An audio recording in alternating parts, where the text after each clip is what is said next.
Alors, merci à toutes et tous d'être là déjà. On est en petit comité, comme c'est encore une petite association. Je pense qu'on va pouvoir commencer directement par le rapport financier, puis après le rapport moral de l'Assemblée générale. Puis voilà, je crois qu'on est au complet.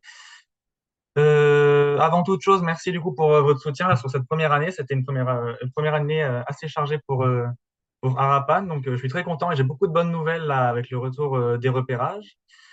Donc, bon, on va voir tout ça durant l'AG. Partager l'écran. Hop. Alors, du coup, on peut commencer par le rapport financier. Hop, voilà. Donc, le rapport financier qui s'étend du 1er janvier 2023 au 31 décembre 2023. Alors, ça marche, voilà. Donc, au 1er janvier 2023, on avait 0 € en banque et au 31 décembre 2023, on avait 217,41 euros. Donc, 0 € évidemment au début puisque l'association était tout juste créée. Et donc, sur l'espace d'un an, on a eu 1406,24 euros de bénéfices et 1188,83 euros de dépenses. Alors, dans le détail concernant les revenus, on a 1352 euros de dons particuliers. Donc, ça, ce sont les dons Hello Asso. Donc, ça représente 95-96% des revenus. Et ensuite, on a les dons en stand. Donc, les stands qui ont été tenus en novembre à Vienne et à Lyon, qui représentent 54,24 euros des revenus, donc 5-4%. Donc, ça, ce sont vos dons. Donc, merci beaucoup pour votre soutien.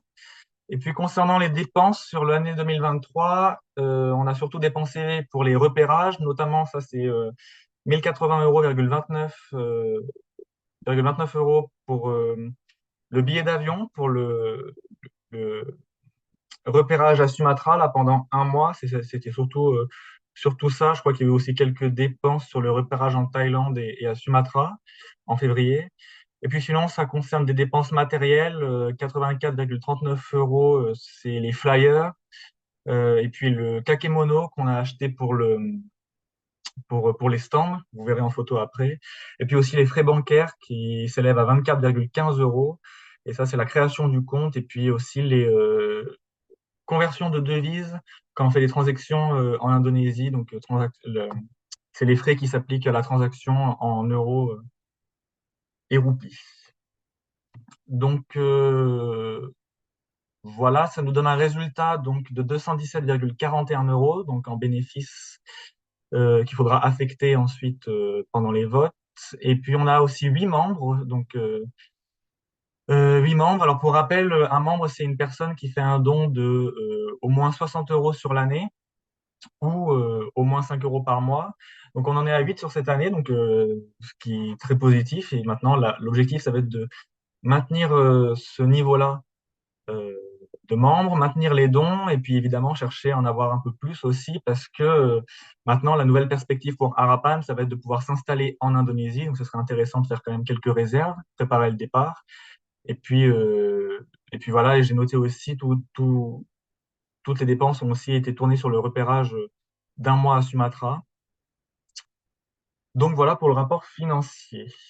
Si jamais vous avez des questions, on aura un temps aussi à la fin de l'AG où on pourra prendre le temps de discuter. Et donc pour le rapport moral, donc lui il s'étend du 29 août 2023 au 29 août 2024. Et durant cette année, évidemment, ce qui nous a surtout occupé, ce sont les repérages. Donc en Thaïlande, à Sumatra en février et là à Sumatra en juillet-août.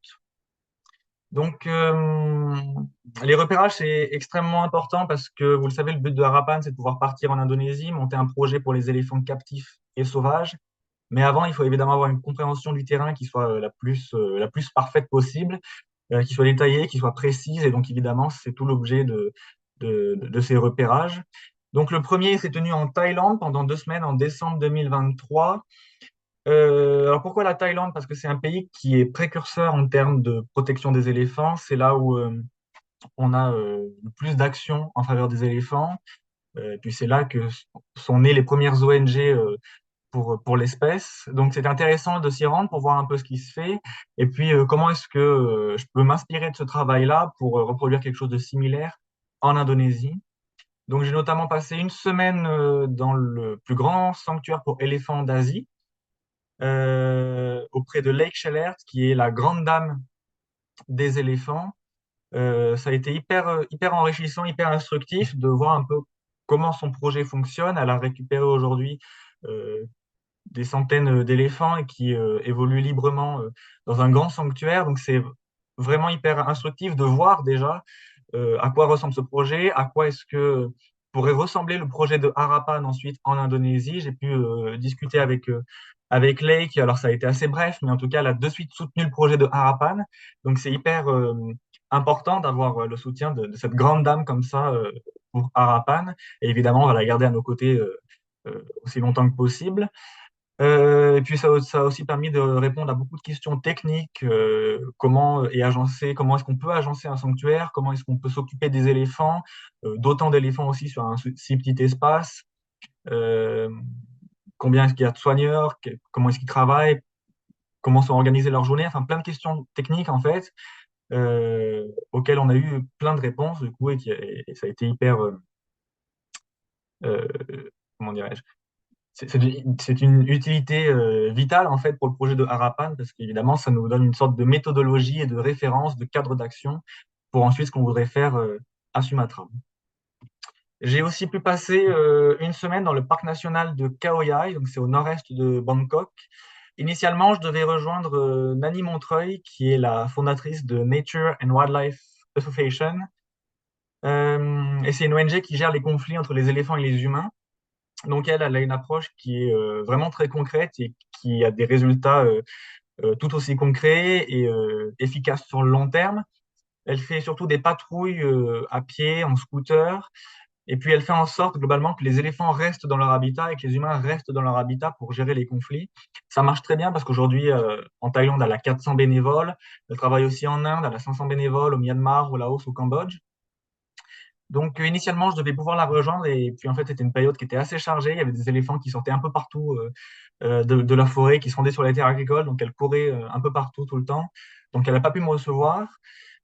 Donc, je me suis rabattu sur ce parc national et ça a été intéressant aussi parce que j'ai pu voir le travail du gouvernement, voir un peu comment ce que eux gèrent les, les, les conflits déjà autour du parc et puis aussi voir comment est-ce qu'ils gèrent le tourisme et la biodiversité, la protection de la biodiversité. Ça, c'est toujours une sorte de compromis à trouver qui est difficile quand même à mettre en place.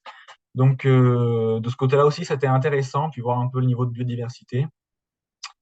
J'ai voulu aussi en savoir plus, poser quelques questions aux gardes du parc concernant les conflits, mais toutes les réponses que j'ai eues étaient assez évasives.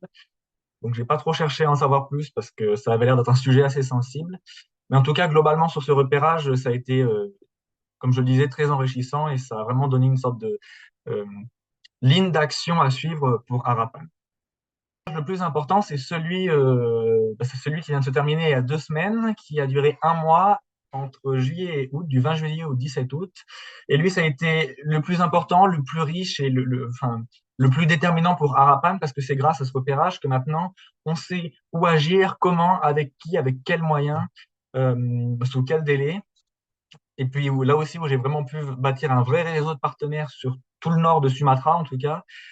Donc, vraiment, beaucoup de positifs avec ce repérage. Donc là, j'étais surtout dans le nord et je suis arrivé. La première étape du repérage, ça a été de passer une dizaine de jours autour du parc national de Gunung Leuser, que vous voyez en vert. J'étais à Bukit Lawang, qui est un village très touristique, peut-être un peu trop touristique d'ailleurs, parce qu'il y a une problématique maintenant de surtourisme. Mais c'est là aussi où il y a beaucoup de projets, plein de projets de conservation, de protection des éléphants, de protection des orang-outans, de la forêt. Donc j'ai pu discuter avec le manager qui a été très, enfin, très ouvert à la discussion en fait, hein. Moi je lui parlais de mon projet, il me parlait du sien, de son travail, donc c'était vraiment très intéressant. Et on a parlé pendant une heure et demie. Et à la fin je lui ai demandé, tiens, mais qu'est-ce que vous penseriez d'un projet de maison de retraite pour éléphants? Et il m'a dit que c'était vraiment une super idée, que si lui avait le budget, il l'aurait déjà fait, et qu'il est tout à fait, enfin, il est prêt à soutenir Harapan sur ce projet-là. Donc c'est extrêmement positif parce qu'on a le soutien quand même du manager du plus grand camp de Sumatra, ce qui laisse espérer qu'on puisse avoir le soutien euh, des autres managers, des autres camps de l'île. Et, enfin, c'est vraiment une excellente chose. Sinon, oui, j'ai aussi pu discuter avec d'autres ONG, notamment Jason, qui est le manager du Sumatran Ranger Project, donc une petite ONG qui fait des patrouilles pour enlever les pièges posés par les braconniers en dehors du parc national. Donc là aussi, hyper intéressant. Et puis, j'ai pu avoir son soutien. Donc, il soutient le projet de Harapan, il soutient le projet de Sanctuaire. Il a donné plein de conseils aussi sur la gestion des conflits éléphants-humains. Donc, bref, là aussi, très enrichissant et ça fait encore un partenaire de plus. Et on commence maintenant vraiment à avoir un bon réseau à Sumatra et avoir des bases solides pour partir sur le terrain. La deuxième grande étape du repérage, c'était ensuite de descendre un peu plus dans le sud, vers Padang Sidempuan, et passer quelques jours au sein du Barumund Nagari Wildlife Sanctuary, qui est le seul sanctuaire pour éléphants de Sumatra. Alors, pour contextualiser un peu, c'est censé être un endroit où les éléphants ont été sauvés de l'industrie touristique en Indonésie. Enfin, il n'y a pas de chaîne, il n'y a pas de dresseurs qui vont leur donner des coups, il n'y a pas de bullhook, le crochet pour les diriger. Enfin, bref, c'est censé être un bon endroit pour les éléphants où on peut les observer à distance et tout simplement les voir être de vrais éléphants. Pour le trouver, ce sanctuaire, il faut aussi faire beaucoup de recherches, ce qui veut dire que quand on trouve tous les touristes qui vont à cet endroit, ce sont des gens qui sont déjà sensibles à la question du bien-être des éléphants, à la question du bien-être des animaux, parce qu'il faut vraiment faire beaucoup de recherches et être très exigeant sur ces questions-là pour le trouver. Du repérage, ça a été de passer quelques jours dans l'extrême nord de Sumatra, dans la province d'Aceh, auprès de Chikrini, qui est une amie de Lake Shellert, dont je parlais tout à l'heure, et qui est l'experte des éléphants de Sumatra. Elle, ça fait quelques années qu'elle travaille, enfin plusieurs années qu'elle travaille sur les questions de conflits éléphants-humains. Donc, elle m'a fait visiter un peu tous ces projets. Ça a été là aussi hyper enrichissant de voir un peu comment est-ce que elle gère cette problématique. Donc voilà, donc comme je le disais, elle fait surtout beaucoup de patrouilles humaines, donc des patrouilles à pied pour sécuriser les terres, pour tenir les éléphants à l'écart et les maintenir dans leur habitat. Et puis elle met aussi en place des tranchées autour des zones les plus sensibles parce que les éléphants sont physiquement incapables de sauter. Donc ça permet comme ça de réduire petit à petit les conflits. Euh, Là, aujourd'hui, alors voilà, par exemple, sur la photo à gauche, j'ai pu rencontrer le chef du village, discuter un peu avec les populations sur place. Et globalement, dans cette région, tout le monde est assez ouvert à l'idée de non seulement réduire les conflits avec les éléphants, mais protéger aussi les éléphants. C'est-à-dire faire en sorte que les conflits cessent sans pour autant que les éléphants disparaissent. Leur but, c'est pas du tout de tuer les éléphants, simplement de protéger leurs terres. Aujourd'hui, la politique du village, c'est de mettre en place des clôtures électriques autour des zones sensibles. Le problème, c'est que l'électricité vient directement du système électrique du village. Donc, le voltage est beaucoup trop haut. Et ce que je disais, c'est que le mois dernier, on a perdu 2 éléphants et c'était justement à cause de ça. Ils passent à côté des clôtures et ils se font électrocuter sur place. Donc, moi, évidemment, la première chose que je me suis dite, c'est que si ça tue un éléphant, un jour, il peut y avoir des enfants qui jouent, qui passent à côté de la clôture et ce sera pareil. Donc, c'est assez dangereux. Et justement, j'ai pu discuter de tout ça, lui donner un peu ainsi, moi, un peu la façon dont je voyais la situation, lui donner des conseils, parce qu'il m'a demandé beaucoup de conseils sur la façon dont il pouvait gérer les conflits. Et il a été très ouvert, en fait, très ouvert à la discussion. Et puis, je pense que là aussi, pour Harapan, il y a cette possibilité de retourner là-bas et travailler avec ces villages pour apporter des moyens en plus pour sécuriser les terres et réduire les conflits. À côté, on a aussi pu mener une petite action, c'est de faire télécharger aux équipes de patrouille et à quelques villageois l'application HEC Alert, qui est une application développée par l'ONG dont je vous parlais tout à l'heure, l'ONG de Nani Montreuil, Nature and Wildlife Association en Thaïlande, et qui gère les conflits éléphants humains. Ils ont développé une application qui est super, en fait, ça permet à n'importe qui voit un éléphant comme ça autour du village de le signaler. Et toutes les personnes dans la région reçoivent une notification, une alerte, et se mettent ensuite en sécurité chez eux. Parce que la grosse problématique vis-à-vis des conflits, c'est que il y a eu beaucoup de décès humains par le passé, les gens sortent de chez eux, sortent du village, et tombent sur un éléphant, ils se font charger, donc ça fait des décès, ça alimente évidemment les conflits et la haine contre les éléphants. Donc cette application en Inde et en Thaïlande a permis de faire drastiquement tomber le nombre de conflits. Donc je l'ai fait télécharger, puis j'ai espoir que ça se dissémine un peu dans le village. Donc voilà, c'est une petite action qu'on a pu mener avec Chick et puis aussi donc avec Nani Montreuil à distance. Et donc la grande opportunité pour Harapan, c'est de pouvoir travailler avec Chick sur un projet commun pour protéger un grand habitat pour les éléphants. Là, la photo que vous voyez, c'est donc euh, un grand vallon en fait qui s'étend sur plusieurs kilomètres et où passe une soixantaine d'éléphants. C'est un grand corridor écologique en fait qui connecte un parc national ensuite aux terres un peu plus profondes.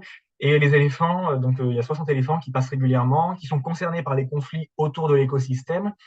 Et Chick me confiait que elle, son rêve, ce serait de pouvoir créer une réserve, acheter les terrains et sécuriser enfin cet habitat, mettre un terme au conflit.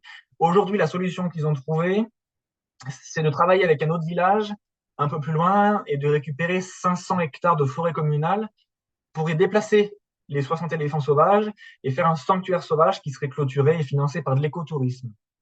Donc voilà pour ces repérages qui ont été essentiels pour la construction du projet. Maintenant, bah, il n'y a plus qu'à partir sur le terrain, puis lancer tout le travail administratif pour créer une entité juridique en Indonésie, pour lever les fonds.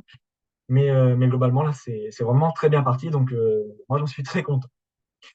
Sinon, sur le reste de l'année pour Harapan, évidemment, il y a eu aussi d'autres petites actions. Des stands, alors à Vienne et à Lyon en novembre. Euh, Vraiment bien réussi parce que je m'attendais pas à ce qu'il y ait autant de monde qui viennent comme ça sur le stand, qui viennent parler des éléphants, de, de, de la façon dont ils ressentaient ces questions de perte de biodiversité, de protection de l'environnement. Donc il y a eu vraiment beaucoup d'échanges, beaucoup de personnes qui sont venues, beaucoup de dons aussi. Donc franchement, très bien réussi. Il devait aussi avoir un stand à Lyon, à Grenoble, pardon, mais il n'a pas pu se faire en raison de conditions météorologiques. Au niveau de la communication dans la presse, alors c'est surtout dans la presse locale, donc ici dans la région, c'est le Dauphiné Libéré. Donc j'essaie d'être assez actif et de faire en sorte qu'il y ait euh, le plus d'articles possible quand il se passe des choses vis-à-vis de Harapan, quand il y a justement les repérages, parce que mine de rien, ça permet de faire connaître le projet petit à petit, d'acquérir aussi petit à petit une certaine présence médiatique, même si ça reste très localisé. Donc voilà, il y a eu plusieurs articles dans le Dauphiné Libéré, dans le Mémo de l'Isère, aussi dans le Vienne Mag, donc le bimensuel de la ville de Vienne, et puis aussi un passage non, deux passages en direct sur France Bleu Isère, sur Croac Radio, qui est la petite radio locale de la ville de Vienne, dans le Nord-Isère, et puis la radio du campus de Grenoble. Durant l'année, le 15 février aussi, il y a eu une projection pour Harapan. Donc c'était le film qui est disponible sur YouTube, qui retrace le repérage en Thaïlande. Donc c'est lui qui a été projeté au sein du lycée agricole Agrotech. Donc à Vienne aussi, c'est un établissement d'enseignement supérieur. Et là, ça a été très réussi aussi.